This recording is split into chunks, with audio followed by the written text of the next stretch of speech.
Tout au long de notre vie, les décisions que l'on prend nous ramènent à la question « Qu'est-ce qui me rend heureuse ?»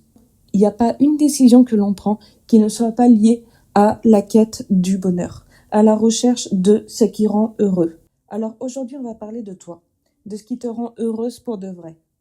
Pas de ce que tu as appris à vouloir, ni de ce qui te rassure ou qui rassure ton entourage. Parce qu'on a tous des projets qu'on va repousser, pas parce qu'ils sont impossibles, mais parce qu'on va se cacher. On va se cacher derrière le manque de temps, le manque de moyens. On verra plus tard. Sauf qu'avec ce type d'excuses qu'on trouve tout le temps passe et en restant passive, on perd le contrôle de sa vie. Parce que ne pas choisir, c'est un choix. C'est choisir la frustration. Tu es responsable de tes réussites et de tes échecs. Personne d'autre. Si tu ne prends pas les décisions, si tu laisses la vie avancer sans prendre de décision, sans faire le choix de ce qui te rend heureuse, tu choisis la frustration. Si tu veux changer de métier, si tu veux changer de mode de vie, si tu veux créer ton entreprise, peu importe, n'attends pas, parce que c'est possible. C'est possible si tu choisis de t'en donner les moyens. Et les moyens, c'est de savoir ce qui te rend heureuse et comment influencer ton cerveau pour y arriver. Alors prends de quoi écrire, car ici, tu vas travailler pour toi.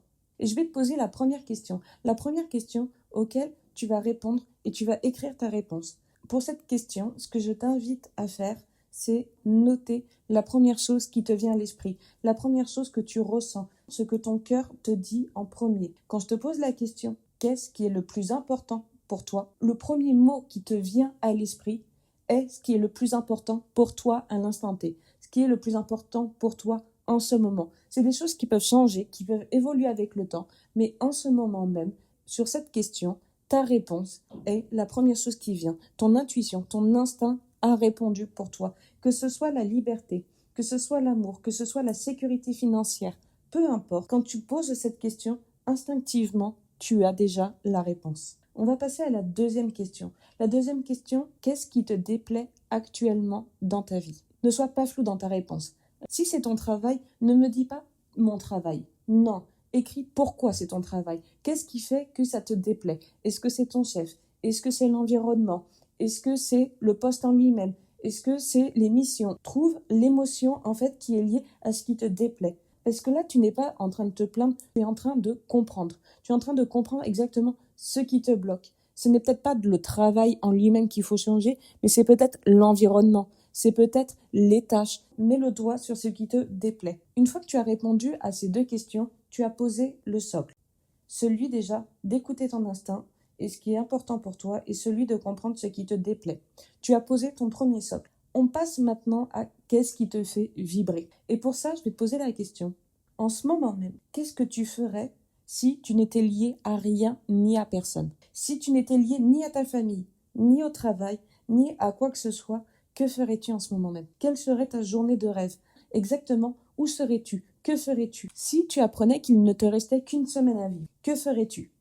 Réponds le plus précisément possible. Sois égoïste dans ta réflexion, car là on parle de toi, car là on parle de ce qui te fait vibrer. Je vais te poser une autre question. Quels sont tes plus grands regrets? À l'instant T, aujourd'hui, qu'est-ce que tu regrettes le plus? Et même s'il y a des choses que tu n'as pas envie d'écrire, parce que ce que tu n'oses pas écrire, c'est exactement ce que tu dois regarder. C'est exactement les regrets que tu as. Qu'est-ce que tu n'as pas envie de dire? Qu'est-ce que tu n'as pas envie de sortir? Qu'est-ce que tu gardes au fond de toi? Parce que c'est ça que tu dois regarder. Maintenant qu'on a passé sur cette deuxième marche, on va monter sur la troisième.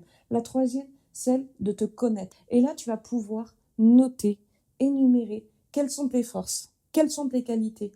Qu'est-ce que tu fais facilement? Sur quoi les gens vont te solliciter dans ton entourage? Quelles sont tes compétences? Quels sont tes talents? C'est-à-dire que si l'argent n'était pas un problème, que ferais-tu? Parce que grâce à ces réponses, ça va te permettre aussi de t'orienter. Tu connais maintenant ton chemin.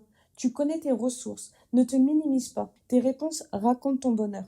Maintenant, tu as tout pour savoir exactement ce qui te rend heureuse. Le chemin pour atteindre le bonheur, il peut être encombré. Parce que ce soit l'entourage, que ce soit la peur de l'échec, que ce soit les difficultés qui peuvent se mettre en place, il y aura forcément des embûches sur ton chemin pour accéder au bonheur. C'est normal. Parce que quand on veut changer, on peut se démotiver.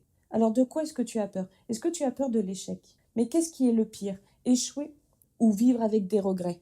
Échouer ou voir le temps passer et choisir la frustration? Qu'est-ce qui est le pire pour toi? C'est-à-dire que c'est d'essayer et de ne pas réussir, ou alors de ne jamais avoir essayé, d'avoir vu le temps qui passe, d'avoir choisi la frustration. Tu es responsable de tes réussites et de tes échecs. Personne d'autre. Parce que la peur, c'est un signal, c'est un changement de cap. Elle n'est pas ton ennemi. Elle indique que tu touches quelque chose d'important. Elle indique un changement de passage. Elle te signale un changement d'étape. Marche avec elle. Avance. Qu'est-ce que tu peux avoir d'autre comme embûche sur ton chemin? Le regard des gens. Bah oui, forcément, il va y avoir des jugements. Il y aura des gens qui vont pas être d'accord avec toi. Il y a des gens qui ne vont pas croire à ton bonheur. Si tu leur parles de tes projets, qui vont te dire par rapport à leur spectre, par rapport à leur prisme de pensée, forcément émettre un jugement. Ok, ils vont juger. Et alors, il y aura des jugements. Mais est-ce que c'est eux qui vont vivre ta vie? Est-ce que c'est eux qui sont dans ta peau? Est-ce que c'est eux qui payent tes factures?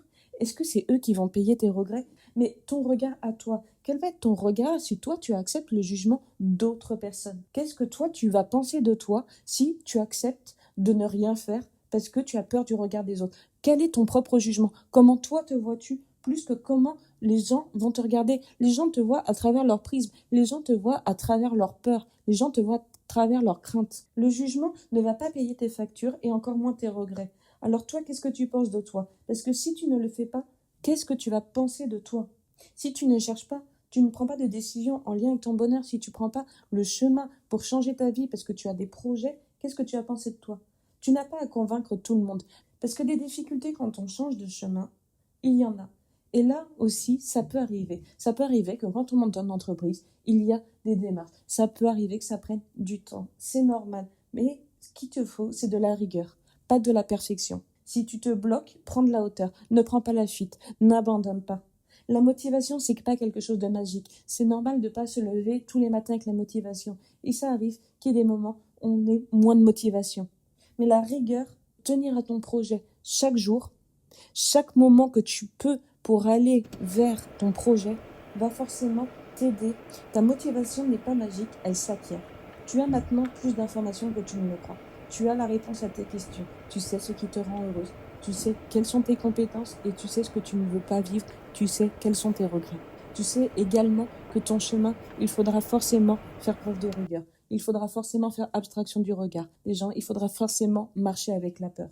Tu as plus d'éléments que tu ne le crois, mais tu as le choix aujourd'hui. Parce que c'est toi qui es aux commandes de ta vie. C'est toi qui choisis ce que tu veux vivre. Tu es ta propre limite. Maintenant que tu sais ce qui te rend heureuse, vois comment investir ton temps, ton énergie et tes compétences. Le bonheur commence par la connaissance de soi. Apprends à te connaître. Tu as les réponses. Tu sais ce qui te rend heureuse. Tu sais ce que tu ne veux plus vivre. Tu es responsable de tes choix. Les réponses sont déjà en toi et ta peur, si tu en as, c'est normal. La peur marchera avec toi. La peur est un signal de transformation. Le passage à l'action est ta responsabilité. Alors, maintenant, garde ta direction.